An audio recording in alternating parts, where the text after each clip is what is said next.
Oilers Nation After Dark begins now. Well, that was some classic Edmonton Oilers afternoon hockey. I called this one a letdown spot when we looked at the calendar weeks ago, and boy, was it ever. For 59 minutes, chance after chance, the Edmonton Oilers were great tonight. They looked fantastic, deserved to win. Chance after chance, like I said, wasn't for a lack of trying, but Yaroslav Askarov, he had other plans this evening. He decided to deliver a goaltender performance for the ages, one that we as Oiler fans have seen a lot before, but it wasn't enough as the Oilers scratch and claw and come all the way back to defeat the San Jose Sharks 3-2 with a Brett overtime winner. Bang! Hello and welcome to Oilers Nation After Dark. I'm your host, Aaron Bordato, joined by Matt Wozniak, and ONAD is a presentation of Bet365. Whatever the moment, it's never ordinary at Bet365. Download the app today and use the code NATION. Let's check into the chat right now, and let's kick it off like we always do. I just asked Brett, do you think we'll clear $300 again like we did on Thursday? Because we got super chats in. And reminder, your super chats are all in support of the Ben Stelter Foundation, a cause incredibly near and dear to every one of our hearts. And to be honest, the ringleader of this whole money for every win, it's Tammy through and through. And she's in, dropped 20 bones in and says, for Scory Perry and $20 for Ben always. Clap it up, people.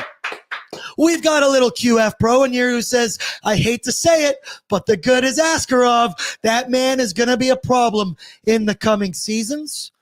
What is Nashville doing over there? I don't understand. That guy was incredible. We had heard about it. We got a front row seat to it this evening. And Southpaw's in, and he says, at an Xmas party here in Ontario, Leafs fans wouldn't put the game on till halfway through the third. What a comeback. Let's go Oilers. W's for Ben. Because it's a cup year. Cup years. And then a couple other people in here. K-Waddy, this made me laugh. That was just wildly frustrating for 59 minutes and 43 seconds. Yeah, I think you could say that again, Minecraft.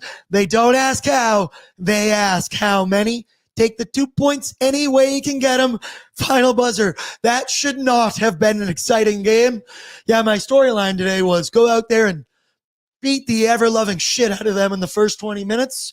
That was not how this game went today. Almost said tonight. Not Ovi, needed to read this one.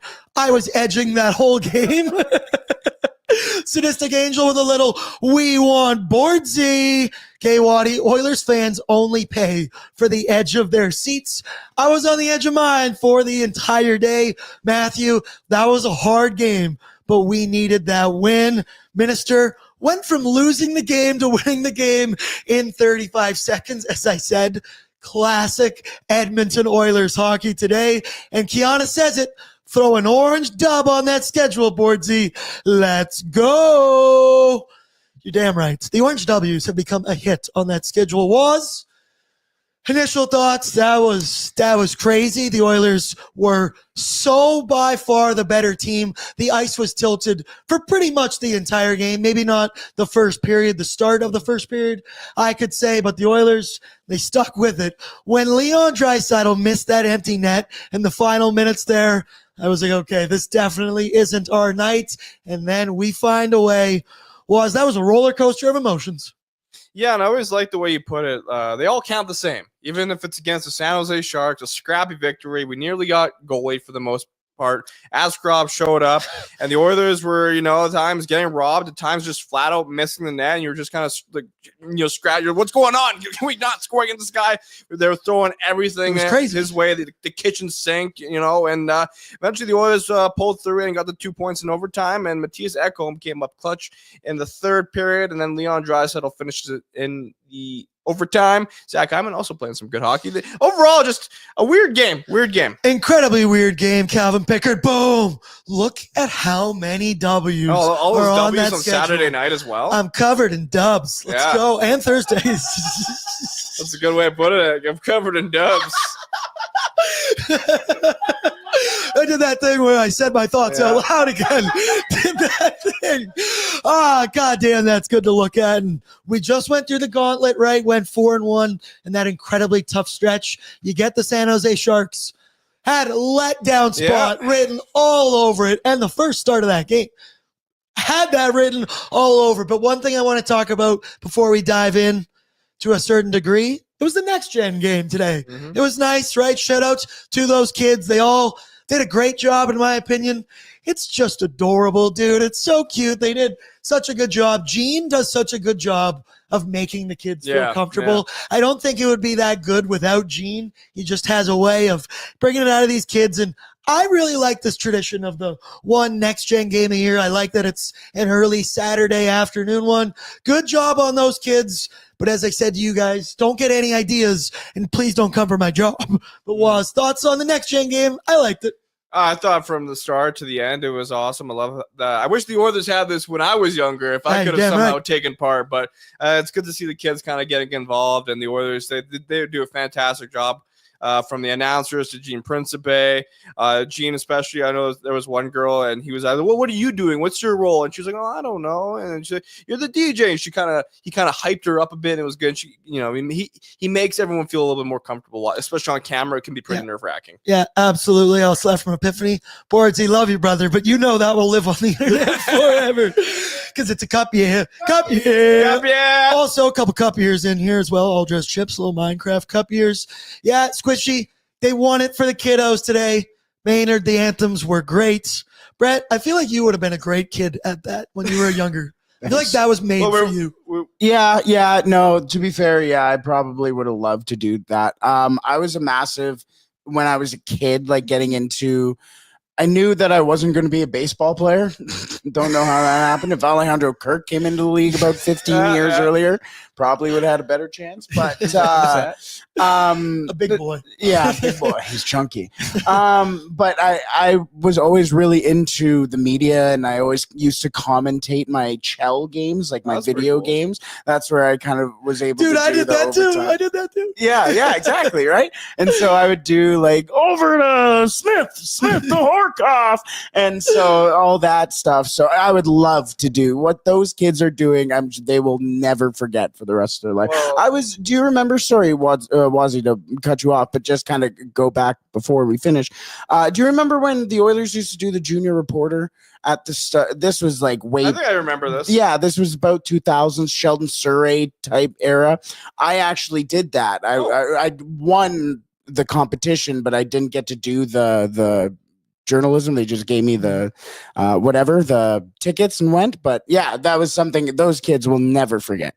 No, I was saying we were talking about earlier how, Brett, you used to have an old YouTube channel and you interviewed Steve McIntyre when you're like 14 years old. Yep. Legendary status, brother. You were made for that. We have all been there. Shout out to those kids. Dude, I remember, let me know in the chat if you guys remember this. Was I the only one that was a part of the McJunior Oiler fan club? I remember that. Because I go every single year and it was the skills contest and you could get autographs and everything. Those are some of the best memories I had as a kid. So shout out to those kiddos out there today. They did a great job, but I mean it. Back off from my job, okay? I don't need, you were a little too good. You were a little too good at points. But back to the ice. We said on pre-gaming, I wanted to jump out on the San Jose Sharks that, yes, in the grand scheme of Oilers history, they've had a tough time in afternoon matinee games. Lately, they've actually been pretty good in those, but that did not apply to the start of this one. They allow a goal 3 minutes into it, right? And a defensive breakdown yet again that involves our boy Evan Bouchard. I would arguably blame Brett Kulak more than that, but you left your boy Calvin Pickard out to dry. Luke Kunin wide open in front of the net. Sharks shots were 5-0 in the first couple minutes of that first period, and really felt like the Oilers needed a minute to get their boots going. I know there were some tweets. Bag Milk said they looked like a team that was out crushing beers late last night. And I said, no, that was Brett and me. Okay. And we are out here performing, locking in. Took him a minute to get going. That was a rough start, right? And the thing is, that was a hard-fought game, low-scoring game the entire time. Had we not had those slip-ups in the start of the game, this would have been domination from the Edmonton Oilers throughout, but it wasn't. They found a way to get back, but was. First period, the start, it was rough. Yeah, it was a little sloppy, and it was nice to see that Zach Hyman kind of gave them a sign of life, at least. That was an absolute ripper. But, yeah, Luke Kunin, though, could have been an Oiler. I know the Oilers were interested in him around the deadline last year. There was that rumor, and he kind of made them pay for not acquiring them. But then again, just a poor defensive effort from, I would say, mostly Brett Kulak and maybe the forwards as well, not going back in time. Yeah, I just laughed at him catching up in the chat. Someone just said, little Brett doing the anthems. That would have been dope. That would have been dope. I thought the kid did a good job of the anthems today as well. Yeah. Tough start. But then the thing was, the Edmonton Oilers dominated possession. The ice was tilted for the final 45 minutes of that game. The chances were there. It was just a combination of bad bounces and Askarov being on his bullshit this evening, man. The Oilers in the second period were pouring it on. They had a season high 23 shots on goal in that second period. They had numerous chances all game long.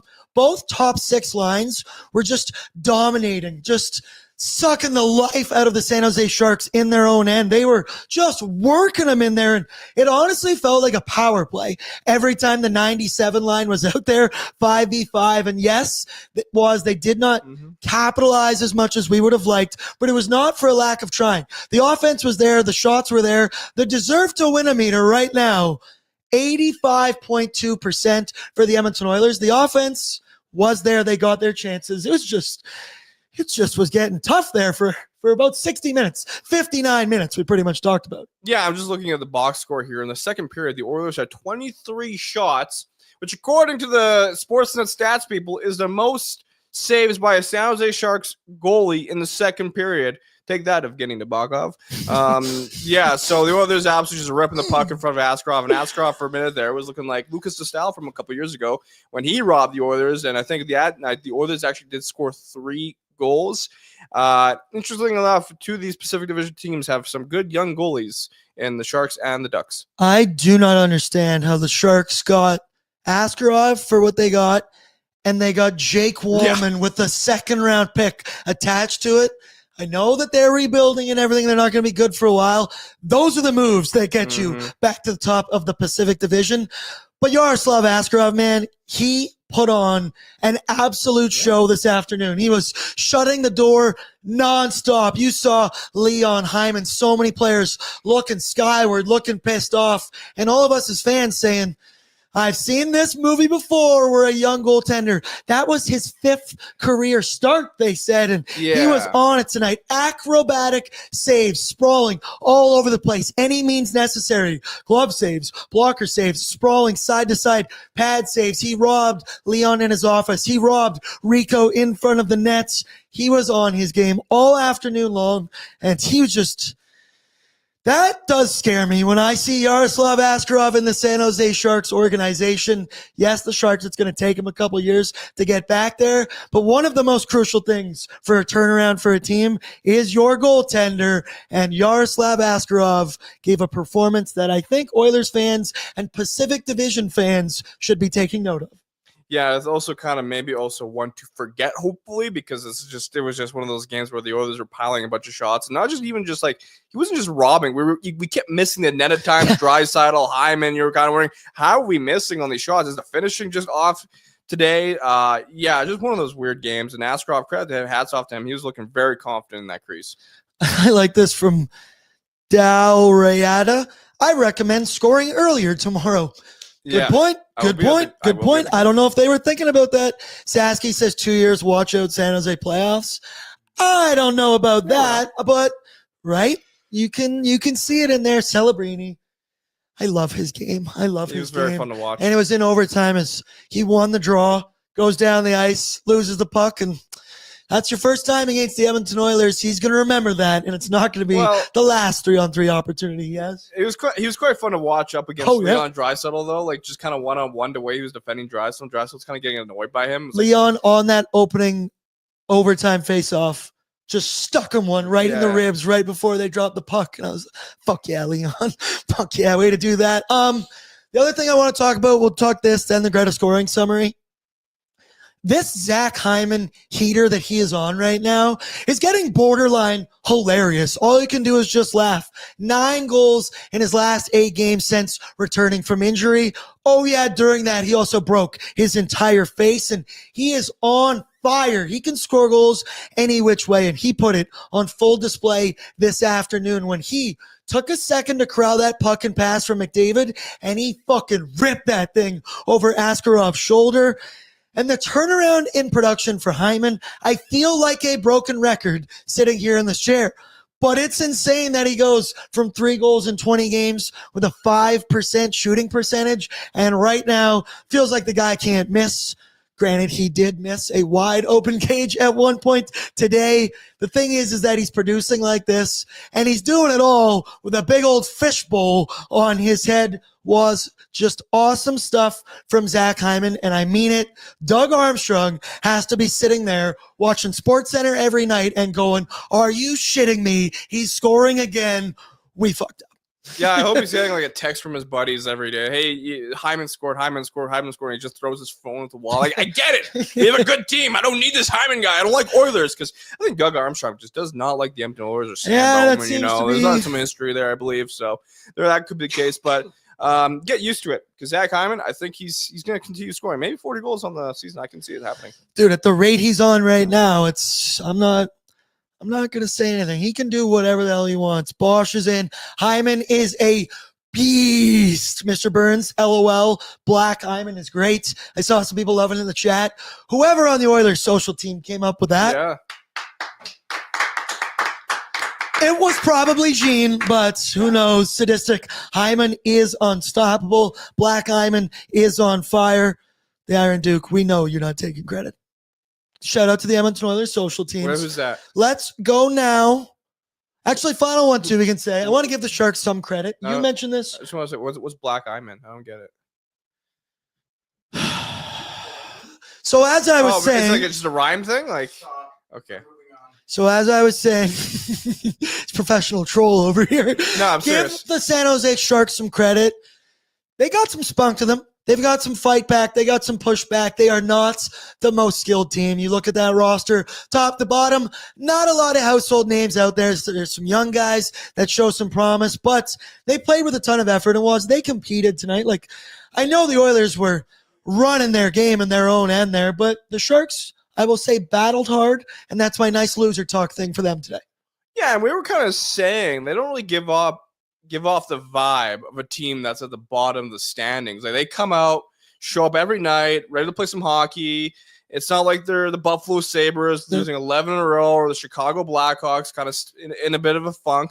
They know they're at the bottom of the standings, but they're going to show up and try to, take some points off of you. And the last couple games here, they've all been 1 or 2 goals against some decent teams. Like I said, against the Avalanche recently, it was a 4-2 loss. And then to the Jets, they lost 4-3.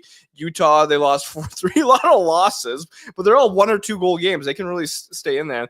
How they saw, there was a graphic on the broadcast, how they've had the lead going into like the third period, and then it kind of just blow it. So that's going to happen. I think it's the 4th game in a row they blow a third period lead. When you're a rebuilding franchise, those things are going to happen. That's like perfect when you want to get the good draft pick. I'm getting good at this with the Patriots. Compete all game long, find a way to lose it at the end, get a better draft pick. It's just math. It's just science. I like this from Mainlander. It's a good point. This is about Hyman. It wasn't a turnaround in production. It was a lull in a 2-year hot streak. I love that. Sweeney and Armstrong are idiots that have their roles as GMs because they were good at chasing rubber around ice in the 90s. Mainlander, well said. Well said. Also, Epiphany said, so if you slap him upside the head, I promise none of us will be witnesses. Whoa. Brett, would you like to do the honors? I did nothing wrong. Except predicted a Pickard shutout. That's it. Oh, yeah. Also, was today on pre-gaming, said the word shutout, and 3 minutes in, Calvin Pickard got scored on. Do your own research. What's that WWE meme with the guys just going whoa, whoa, whoa, whoa in the ring? Gotta be way more specific. No, I don't know. The guys, I don't know. I don't watch WWE. Waz is on fire. I love it. Before we get into the Greta scoring summary, I also want to pull a plug for nationgear.ca because it's Puck's cheer and holiday gear. Go check out our Oilers Nation Christmas sweater that says, ho, ho, hope will never die. Or be like my pal Matt Wozniak here, wearing, debuting, showing off, modeling, if you will, the new My City collection. Sorry, choking on my own words here. My City collection at nationgear.ca. And while you're there, why don't you use Bordzy10 promo code. Get yourself 10% off. You've earned it. If you've thrown in your courtesy like, if you've not thrown your like, you don't get to use the 10%. Okay. Also now, the Greta scoring summary brought to you by Greta Bar Yeg. Favorite spots in the city. Post game right now. It's 5 p.m. exactly. 5:03 exactly. Time to get down there. If you were at the game, you want to keep the vibes rolling, head on down to Greta. Go play some games. Get some great food. Absorb some of that booze you crushed today. And yeah, go have a great time at Greta Bar Yeg. Waz, what are you doing? Great times at Greta. All right, then. We go to 3 minutes into the hockey game. It's a terrible Santa. 1-0 Sharks as Luke Kunin? What is it? Kunin. Luke Kunin scores the first goal for the San Jose Sharks. And stop me if you've heard this one before. It is another defensive break. Is it not playing for you either? Okay, all right. Well, you can imagine it. I'll paint you a word picture. The Oilers defense go down the corner. Bouchard looks like he's shoulder checking, and I saw a good meme, and it was like a speech bubble over Bouch, and it was like, I'm going to come in and pretend to be physical on you, but I'm not actually going to do anything because I don't like doing that stuff. And that is kind of what happened. Brett Kulak, I think, should have been covering in the slot, allows Kunin, I already forget what you said, to come into the dead slot, rips one past Calvin Pickard. 3 minutes and 23 seconds into the game. What do you have to say for yourself of saying shutout on pre-gaming? Oh. And that is just the worst start you could have had against the San Jose Sharks. I've kind of learned my lesson, not to say shutout on pre-gaming. Also, it was one of those goals where I'm like, okay, that was savable, but I understand your point. Like, I feel like maybe that's where you want Calvin Pickard to make a big save and bail you out, but it's okay. Also, at the same time, what were the forwards doing? I feel like Where were they? Yeah, Jeff Skinner was on the end of that one, and interestingly enough, Jeff Skinner finished the game with 7 minutes, 53 seconds of ice time, the lowest on the team on forwards. Dude, that's Derek Ryan levels of ice time right there. Like, and Derek, Brett, thoughts on Jeff Skinner? Where are you at? And that's why Waz pointed it out. He's like, wait, that's 53, not number 10. What the hell? Where's our girl Jazz? Someone Suck say- it. Also, Jazz, man, I got the itchiest mustache right now. I don't know I'm not picking my nose. My mustache. Jazz, happy belated birthday. Oh, yeah. To Jazz. We love you. Shouts out to you. Then we go, Zachary Martin Hyman, 12th of the season, 9th goal in his last 8 games. Are these just not working at all? Yeah, they're not going to work All today. right, another highlight word machine's picture broken. for you. Pretty good thing that I write down the description of the goals. So McDavid goes wheeling and dealing around the Sharks net, waits out defenders. You know him and Himes. They've got chemistry that is unlike anything else. Actually, Connor and Leon probably have the same level of chemistry. Cross ice feed to Zach Hyman, and he took a second to corral it very nicely. And then, as I said, he ripped that thing over Askarov's shoulder. Was a thing of beauty. Yeah, so I saw a comment from Hamilton that just kind of popped out, like, gained my attention there. You guys harp on Skinner, but holy Santa Claus, Bouchard causes goal. I don't think Bouchard caused too many goals there. But back to that first goal, once again, that Hyman goal was just a thing of beauty. Just absolutely ripped it. I didn't think it was him at first. I thought it was like Leon Draisaitl for a minute there, but I was just happy to see Hyman score with that bubble on his face. What did Hamilton say here? You guys harp on Skinner, but holy Santa Claus shit. Nice. Bouchard causes goals, doesn't back check and doesn't hit, and he gets rewarded with more ice time. Yeah, we say that all the time, dude. Don't know what you're talking about. Literally every episode. Literally every episode. But okay. Thank you for watching. Thank you for subscribing. I love you and I appreciate you. Also, Dude Guy 777's in. Cup yeah! Cup yeah! Cup yeah! We also have one from Jordan, and he says Leo is him. Cup yeah! Cup yeah! We then go 2-1 Sharks. The Oilers have a delayed penalty. Sharks had it in the Oilers' end. Jake Wollman, who is producing points like a madman on the back end for the San Jose Sharks. That's the dumbest trade of the summer. Stevie Y shipping Wollman and his second-round pick for a bag of pucks. I don't remember what it was, but he passes it over to Jan Ruda. I believe that's Jan E. Ruda, something like that. And tough one for picks, man. This puck doesn't even get raised off of the ice. Brett, I said it looked like me after 8 beers on the ODR the other day. Facts. I was just exhausted. Wasn't great. Couldn't get the puck up, and that's one for Calvin Pickard that I need you to stop, was. 100% agree with you. I think that's one thing people were saying, like, they looked at the goalie battle here, and I saw someone say on Twitter, well, wow, look, another goalie outgoaling our goalie. For essentially, it was like, why does the other team's goalie steal them games? Why can't ours steal? Like, when was the last time an Oilers goalie stole them a game? I'm like, I don't know. How short-sighted are we here? Like, Because Stuart Skinner's been fantastic. Like, I was thinking back to the Minnesota game. Yeah, it wasn't like a steal of a game from your goalie because we blew them out. But then again, Calvin Pickard had a 967 against Minnesota. That's pretty damn good regardless of the score. So, I don't know. Like, in my opinion, with the Oilers, you don't really need your goalie to win you a game because they are so good offensively. That doesn't need to be the case. That doesn't always have to happen. I understand the frustration sometimes with the goalie's not always bailing you out and stuff, but like, I know that the Oilers offense should outscore their problems. Pickard should have been better today, but they still won. They still got the 2 points, right? Like, from a backup goalie, I'm not expecting perfection. I know there's going to be the odd night that things are not going to go his way, and that was today. I say it all the time. The most important stat for a backup goaltender is the first one in a stat line. The amount of wins that you get, brother. Don't ask how, don't ask how many. Or they ask how many. Whoops, fuck that up. They don't ask how, they ask how many. And Picks was good enough to... Almost said this evening. This evening. It's tough. We then get to the third period with 18 seconds remaining. The Edmonton Oilers, they sure now know how to make it entertaining and keep it interesting. He finds a way. I believe it was McDavid over to Corey Perry with the empty net, passes it right up to Ekholm, who he's kind of pinching in, and he rips that one on net, beats Askarov. The building goes crazy. We went crazy. Mm-hmm. Did we film our reaction for that one? Yeah, we recorded our reactions for both goals, and I'll probably kind of edit it up together. That way we kind of have the goal in sync as well. I feel like it's a little bit better. Oh, way better. So, yeah, good stuff. It was really fun. It was good stuff. Matthias Ekholm ties it up. The reaction, the energy from all of them on the ice, it was electric. I'm watching it here on my screen.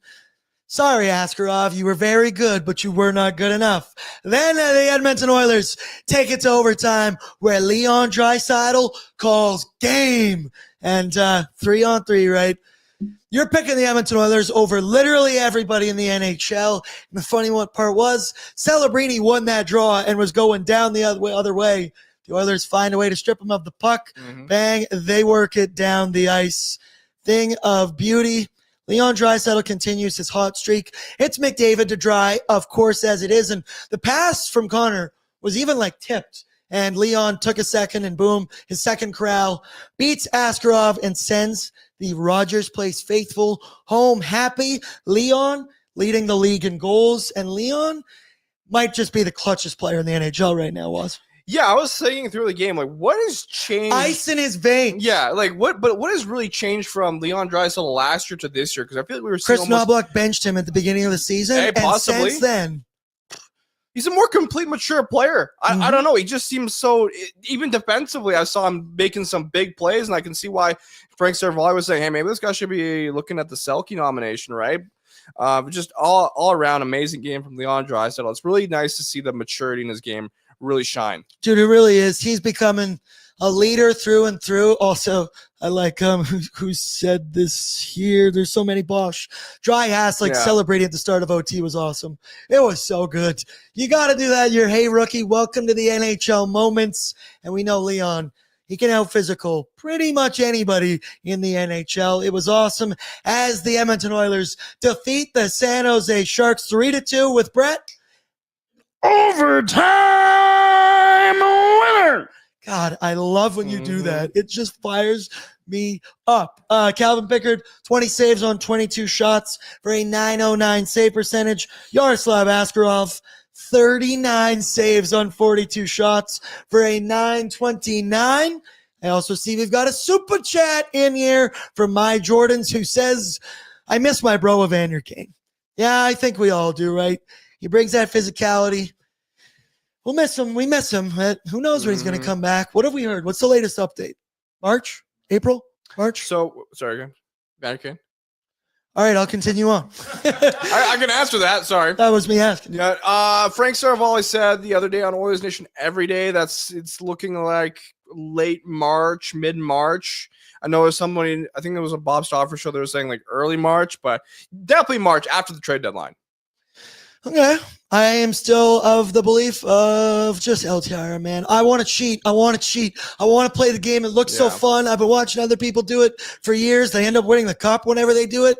Let's try it. But if he is healthy, this team is better with Evander Kane in the lineup, and you can't bank on first game of the playoffs and he'll just be up to speed. That is the point of trying to work yourself back into game shape. Yesterday, actually, I wrote an article about what Oilers fans want on their wish list for Santa for Christmas, and I took some comments from our comment sections and socials, and a lot of people were saying a healthy Evander Kane, and that would be awesome, especially come playoff time, because Evander Kane, when he first signed with the Edmonton Oilers, was in like late January of 2022, and after that, we saw that was probably the last time he was the healthiest he's ever been, right? Because he didn't play hockey for a couple months. So I don't think he's ever going to reach those levels where he was producing 35 points or whatever it was in like 39 games, absolutely lighting the lamp next to McDavid. But I think he can get somewhat close to that and really get back to that offensive punch he has. For me, he'll always have the offensive punch. Evander Kane has never met a shot he didn't like, but his thing that the Oilers lack severely is physicality, toughness, hits, banging bodies, fighting. And Evander Kane has been doing that for over a decade in this league, and he's done it well. Let's go now to the good, the bad, and the oily, brought to you by Oodle Noodle. And people, I regret to inform you, Nudes Miss is over. The raffle is finished up. I hope you went down to all participating Edmonton locations, got your name in the raffle. They will be drawing it soon. Keep posted.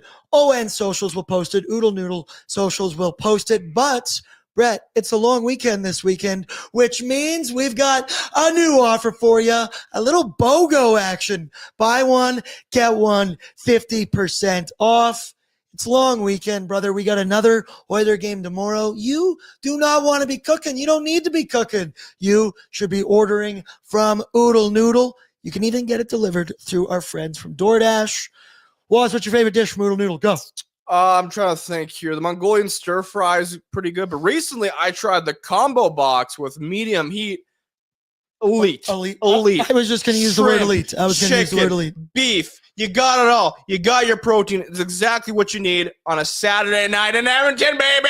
Bang! Have you guys ever put tofu on your? No, actually. No. I get it in my miso soup. I've never had tofu. I'm kind of scared to eat it. It's got a weird texture to it. It's not bad. It's not bad. It just has a weird texture to it. Get a miso soup sometime, and it'll be in there. I might go to Oodle Noodle after this and get the wonton soup.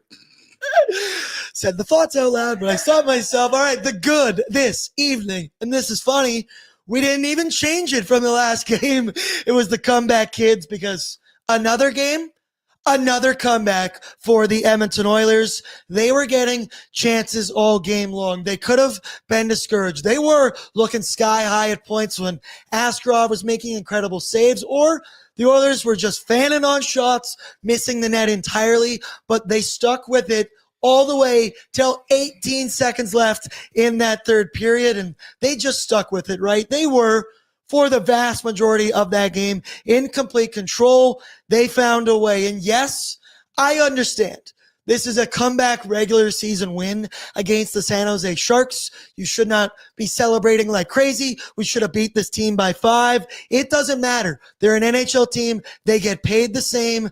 They compete. And all these wins count the same. The comeback kids is the good tonight. Shit, the good today was. Yeah, in the same breath, when we were celebrating those goals, It's like, oh, but it's the San Jose Sharks. But at the same time, you're allowed to be excited. You're allowed to be human. That's the great thing about this. We love this team. We love it when they win, and we love it when they score, and especially when they come back after a game like that where they deserve to win. Not every game is going to be perfect. You know, we've seen some really good hockey from the Oilers this month, especially against the Tampa Bay Lightning, the Minnesota Wild. We've seen some great, excellent hockey, and recently, not the best, against the Bruins, sloppy hockey, but they found a way to win. Tonight, they played good. They found a way to win in the end, even though they were getting a little bit goalied. That's the nice thing about the Oilers is they can find a variety of ways to win, and that's a luxury to have. I see Bosch says, good. Askarov, got to give props. Just wait a second for the Oily. Just wait for that one. Yeah, we got any other goods in here from anybody else? I know what I like, Sean H. Every time I read the name, I go, is that Horkoff? It's not Sean Horkoff, but he says the Oilers are a-rolling because they are. With the good comes the bad, and we went with the start of this hockey game. That was just a brutal defensive breakdown from Evan Bouchard and Brett Kulak to start that one off, and then the second goal from Jan Ruda. That was weak as shit, man. Calvin Pickard, he didn't even raise the puck. You need to make that save. You can find good in the bad. You can find more good than bad, without a doubt, in this game. It's tough when you come out like that, kind of a lifeless effort from the Oilers for just maybe the first half of the first period, I will say. But it wasn't good. It was really not smooth sailing. The point I made, had you eliminated this start, you would have been dominating that game start to finish. You probably would have won this one by 4 or 5 goals. But the Oilers had to work for their 2 points tonight. Shit, did it again. The bad is the start. Yeah, I would agree. I'm just kind of looking through some of these goals on Zach Ling's Twitter feed right here. And just some, like the Jan Ruda goal, for example. Like, I don't even know how that goes in, but that's got to be stopped by your goalie. I thought that deflected off Nurse for a minute. And it's just like, I love Calvin Pickard. I loved what he's brought to the Oilers. He's going to have nights like this. He's a backup goalie. How much else do you want to expect? Like, I saw someone on Twitter saying, like, you want your backup goalie to maybe provide a little bit more competition for your starter, like Stuart Skinner. And I don't know. I thought, like, for the most part, Pickard was okay. Like, ugly goals. We move on. Got the dub. We move along. We turn the page. And a 909, right? So it's only allowed 2 goals, right? Like, exactly. That's doing your job. That is doing your job through and through. Every single game, if we as Oilers fans, if I went up to you and said, we're going to allow 2 goals, would you take that? Because you go, yeah, the Oilers are probably going to score 3 or 4 every single night, or they have the capacity to score 3 or 4 every night. And then we get to the Oily. There is only one option for this, and it is Yaroslav Askarov. He was insane today, man. He made me angry at points, pulling my own hair out, throwing my hat around. 39 saves on 42 shots, and it was just a movie we have seen plenty of times before for the Edmonton Oilers. As I said, his 5th career start. Are you kidding me? He was on it, had the Oilers feeling frustrated throughout, and he was any means necessary in this game today. Blocker, glove, pad, sprawling. He was flopping around like a fish in his crease, finding a way to get it done. The Edmonton Oilers poured on 44 shots. 44 shots? 42 shots at this point.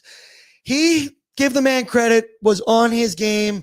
He has made me sit up in my seat and go, is that a goaltender that we are going to have to deal with for the next 10 years in this Pacific Division? Without a doubt, the Oily is Yaroslav Askarov. Yeah, and you kind of saw the way he played, and I'm like, maybe the Oilers should have tried to acquire him at some point last year, but because he's caused other teams problems as well. The LA Kings earlier this season played him, and he had a .917 save percentage. He also had that game, let me see here, there's no GA, but also the St. Louis Blues, he played .935, so he's a pretty good goalie. He knows what he's doing, and he's going to be doing this for a while in this league, so get used to it, folks. Maynard says, when it ended, I actually felt a little tiny bit bad for Askarov. Dude, no. I totally get what you mean, because that is an all-time performance for him, and it's going to go down in the record books as a loss. But one, Oilers fans and Sharks fans are going to remember for quite a while. That'll do it for the good, the bad, and the oily. Brought to you by Oodle Noodle. Let's now go to the Boom or Doom performers of the evening, brought to you by Odd Company Nation Beer. Everyday lager. It's perfect for a game day. It's perfect for every day. Waz, you got one right in front of you. Had a couple of these last night. You might say I had too many of these last night if you were going to do a show at 1 in the afternoon today, but we power through. A little hair of the dog could have also worked today. Go pick these up. 2 locations, both odd company locations in the Edmonton area, or liquorconnect.com. You can find out where you can pick them up in your local liquor stores, or as I always say, tell your local liquor store attendant they can easily order them. And then, baby, you got it like right away from your house. It's awesome. Yeah, probably going to have some a little later tonight with my oodle noodle. Just a company man, a little bit of Bill Bordzy over there. We're loving it from Waz. Throw in your booms, throw in your dooms in the chat right now. And gentlemen, Waz, I will let you go first. Who do you want to give a boom to? I'm going to give my boom to Connor McDavid because I feel like we haven't talked about him enough considering he is Connor McDavid. He had a 3-point night, 3 apples on the board last game against Boston. It was Draisaitl who had 3 apples. And Connor McDavid, someone just have a quiet night. I know a lot of the attention, of course, was to Askarov, the game-tying goal, Ekholm. But Connor McDavid, of course, finding a way to get his team the W. Yeah, that was a quiet 3-assist performance as well. Kind of similar to what Leon did either the last game or the couple games ago. It was I last looked game. at the box score afterwards and was like, he was in on every single goal, hey? Same with Connor McDavid this afternoon. Brett, who do you got for a boom? I'm going with Kasperi Kapanen. I know he didn't get on the board tonight, but I really loved his effort tonight. There's multiple opportunities and multiple chances tonight and moments tonight where you and I, Bordzy, looked at each other. We're like, attaboy, Cap. Like, it just great hustle plays and effort. He's really exceeding my expectations. And late in that game too, there was about 2 minutes left when they were resting all the stars, and Kasperi Kapanen was out there with Podkolzin and somebody else. And he was just driving the play in the offensive zone. He went around the net. He went around the blue line, pushed it over to the far wing, made a move and put the puck into the slot there. I've really liked what Kasperi Kapanen's done recently. And tonight I'm giving my boom to Kasperi Kapanen. That's a great pick. All game long, me and you were both saying we're just the effort that Kapanen brings, and it's a simple style game. It honestly reminds me of Warren Fogle. It reminds me of Warren Fogle, who scored 20 goals last season, stapled to number 29, Leon Draisaitl. I see some others. Bosch, boom, Podzilla was grinding and giving it all. Totally agree. And when isn't Podzilla grinding and totally giving it his all? He was on it today.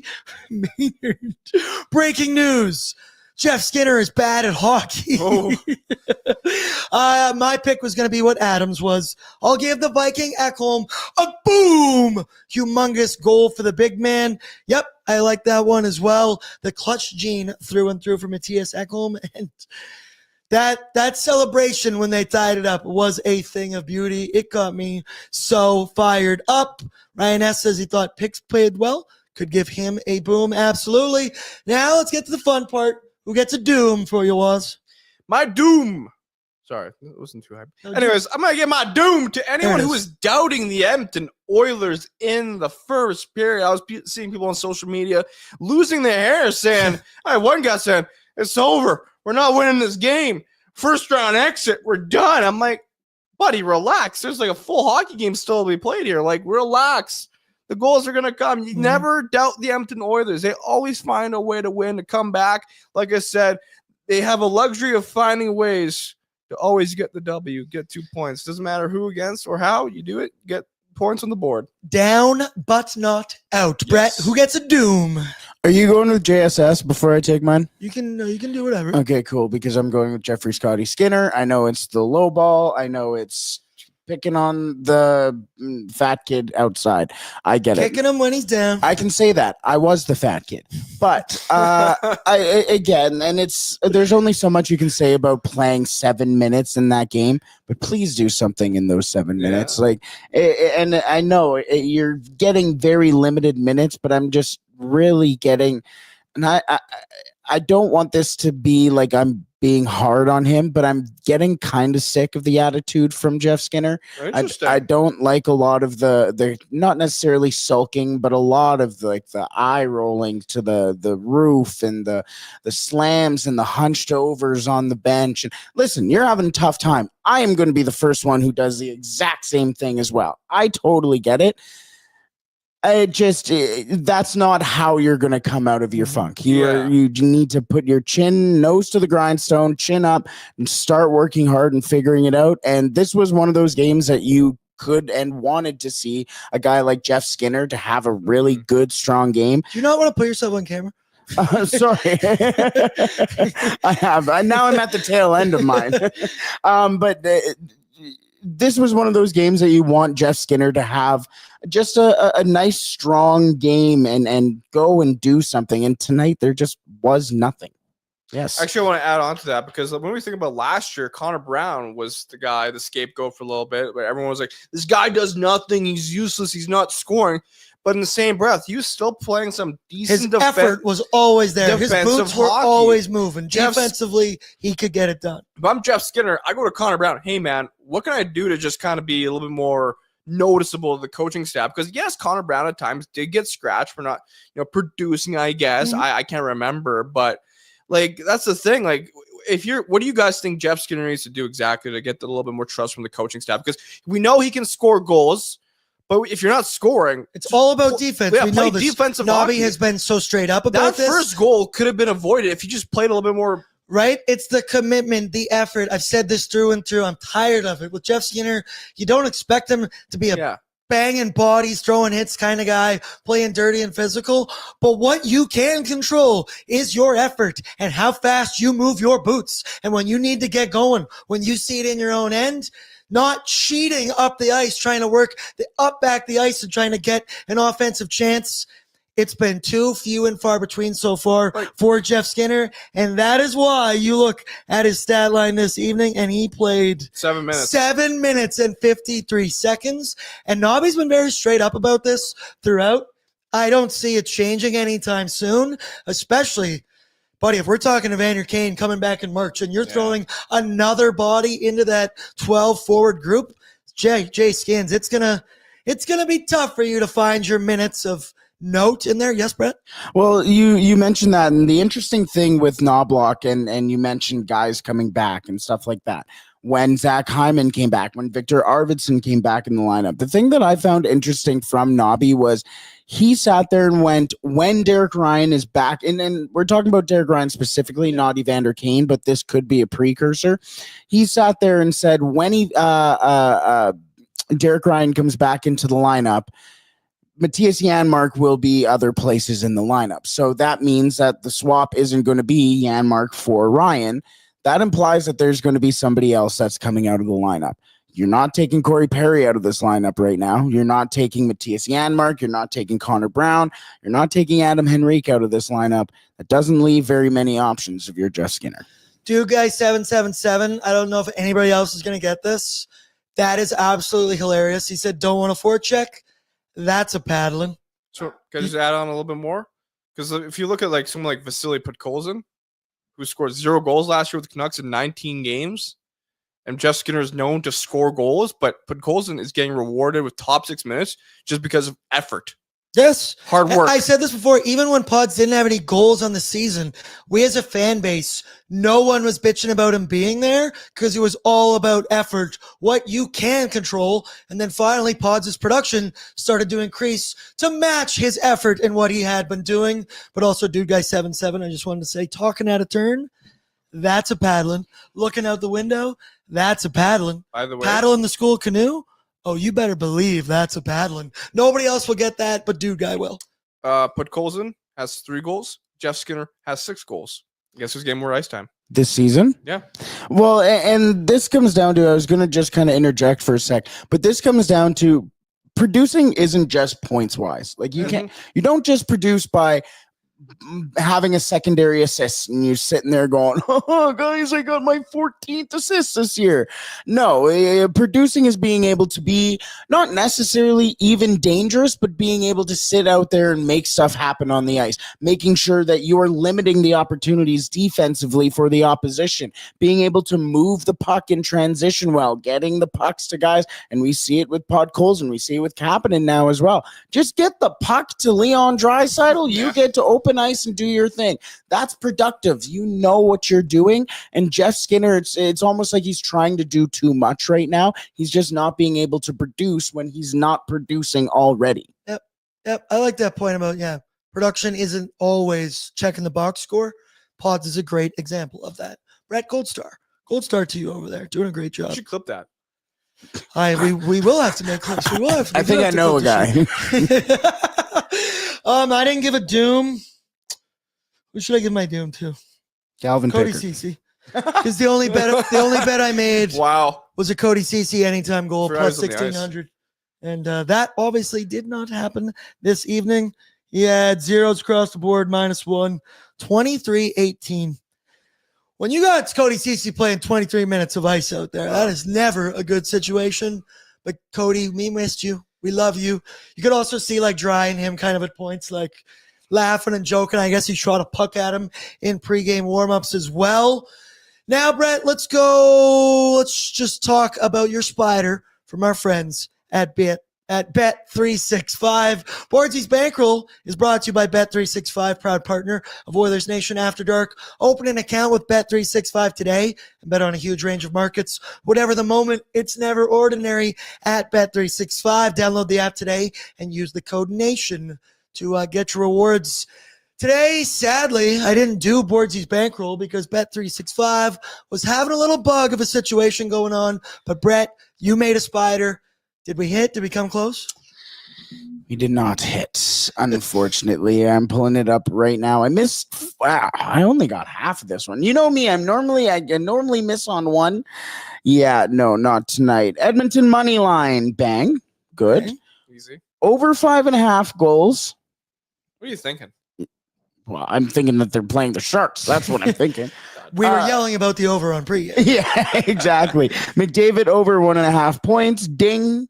Podkolzin goal. Oops. Nope. Although, and I think Jay said it too on ONE last week. When you bet on Podkolzin and you see how close and around the net he really is, you sit there and you go, oh my, how many times today did I sit there and went, oh, Pods! Oh man, that was exactly like that. Yes. That was Draisaitl over half an assist, so 1+ assist.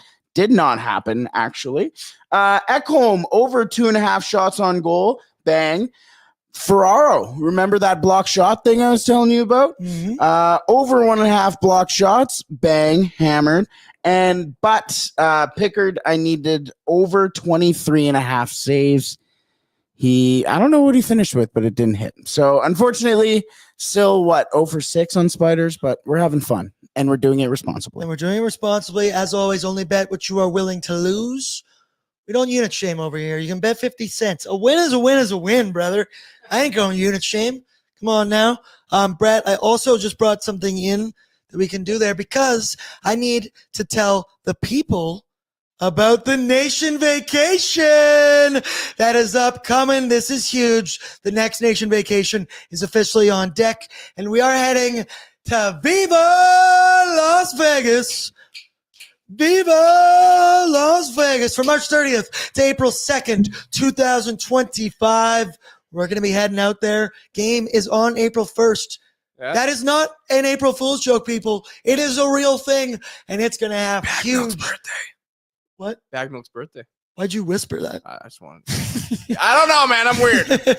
Yep, I can agree with that. But March 30th to April 2nd, visit nationgear.ca for more details. This is going to be incredible. It includes your flights, where you're staying, your ticket to the game. But the ticket this year, it's different. We're going bougie. We are in the, I forget the exact word for it. Stella Artois Lounge, I believe it's called. Look at my boy. It's like an exclusive luxury suite, the ultimate game experience. And come on now, it's going to be incredible. Also, live podcast Yeah. at Stadium Swim. And I think April 1st, it's going to be warm there, right? I'm most likely. Oh, I'm going to yeah. be by the pool, right? Oh, yeah. I'm going to be producing without clothes, like without a shirt. I'm not clothes. yeah. But Wait, what? yeah, well, see how many beers we get down. Head over to nationgear.ca right now. Also, there's flight options. There's non-flight options as well, because a lot of people, they're in different cities or they use their points to get their flights. Hey, you do what you need to do. So- All three of us are going to be on this trip. Yes, I will be there. Definitely.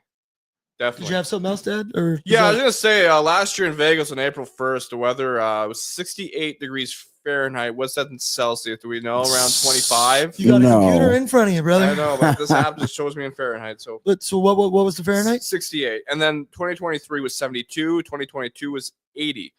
So it's usually around 70. 20 degrees Celsius. Yeah, It's usually, 68 Fahrenheit. Yeah. I love that you were like, it's not in front of me.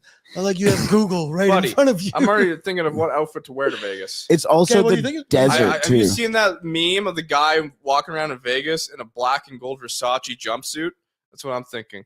But it's probably going to No, be fake but- because I can't afford Versace. Too I would much. like that. I would like that. That'd be different. I hate this. This is going to be awful. Yeah, I don't With a know. briefcase in my hand. You do have your briefcase Yeah, actually that's right true. behind us in the studio right here. Nation Vacation coming up. You're going to want to be on this one. Yeah. The first Nation Vacation I ever went on was to Vegas. And boy, oh boy, oh boy. One of my favorite things we did was betting on like the little mini horses. Like Yeah. as a group of 20 of us just losing our minds. Just, I can't it was wait. too good. It's going to be fun. Yeah, I and can't Brett, wait. you got to come. Oh yeah, You're this is gonna going be to be my my roommate. first nation vacation, and I am coming to this one. I said I was going to come to Denver.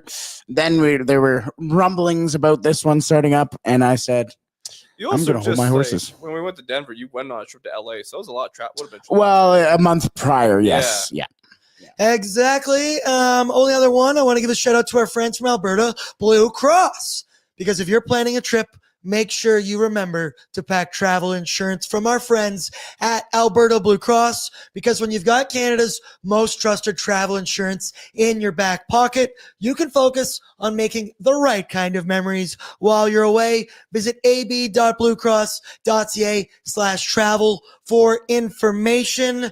Moment of the game, if we did in fact have to pick one, it's Matthias Ekholm tying up the game with 18 seconds left in it. It was a thing of beauty. The celebration, arguably better than the goal. And dude, it was very reminiscent to the last McDavid goal. You remember he scored and he just, such emotion, raw emotion from the Edmonton Oilers today. That was my moment of the game. Do you agree? Yeah, for sure. I think it's either that or the overtime. It's hard to pick one, right? They both are extreme hype, and I can't wait to post their reactions on socials a little later tonight. So Yeah, keep exactly. an eye out for that. Oh, maybe we should post that as our moment of the game. Last thing I want to add, Klim Kostin. He was not scratched, actually. He was injured. He got an upper body injury on December 14th. That's we my mentioned bad. that in pre-gaming. Oh. You mentioned that. Well, I said he was You said he was scratched. I thought he was a healthy Oh, scratch. That's my okay. bad, 'cause 10-4. He has I been thought- healthy scratch Yeah, this year. sorry, I should have piped up because I knew that. Yeah. Final one. Can you tell I keep all my ad reads to the end? Shout out to Sober Carpenter Craft Beer reimagined this year. Sober Carpenter celebrates 5 years of brewing award-winning non-alcoholic craft beer, from hoppy IPAs to rich Irish Reds. They've got the flavor without the buzz. Find Sober Carpenter at Sobeys and Loblaws, delivered straight to your door, or at sobercarpenter.com, or your favorite liquor stores across Alberta. Cheers to 5 years of staying true to the craft. Sober Carpenter, crafted for those who sip differently. All right, that will do it for us. Can I now say evening? Yes, I now can. 5:40 tonight. Thank you to Waz. Thank you to Brett. And tomorrow, don't worry, we'll be back on the airwaves. Yes, Waz. I just want to say thank you, because this is probably my last show with you for the year of 2024. We had a lot of fun this year. Pleasure, my friend. Playoffs. My friend, Brett. It was just Pleasure. good I will see you vibes. tomorrow. I want to thank you Shake for his allowing. hand. There you go, buddy. But I want to thank you for allowing me to be on all these shows over the year. It was a lot of fun. The playoffs were an absolute, roller coaster at Greta. Good time. So hopefully plenty more in 2025. Let's go, baby. I love you, Waz. I love having you on the show. I love having everybody. And I love every single one of you in the chat, even when you chirp me, even when anything. No, actually, that's when I love you the most. As Brett knows, I need to be cut down from time to time. Yeah, rip his ego out. Okay. I love you all. I'll leave you with a final word from Mr. Burns. Cup yeah. Cup yeah. Cup yeah. I love you all. Please throw down your courtesy like on the way out tomorrow. 6 p.m. against the Ottawa Senators. So we will be pre-gaming at 5 p.m. And I have got a lot on the line in fantasy football tomorrow. I might be a goddamn wreck. I don't know what I'm going to be like come 5 p.m. Or I might be the happiest person ever. We will find out together. Also, Nation Dan going to be joining me for that one. Shouts out to our sponsors, Greta Bar Yeg, Oodle Noodle, Odd Company Brewing, Waz, Watch Your Head, Bet365, Sober Carpenter, Alberta Blue Cross, and one more, Wilhock Beef Jerky. We love you. Greatest munch in the game. Find out WilhockBeefJerky.com or their Leduc location. We will talk tomorrow. Enjoy your Saturday night. Hell of a sports evening. Also, I believe the Ravens did they beat the Pittsburgh Steelers? Yes, in fact, they did. Okay. Bears suck. Shut up. No, the Bears do suck. Caleb Williams is a fucking joke. I said it. I have the power to end this show right now. I'd love it if you would. I love you all. Everybody, we will talk tomorrow.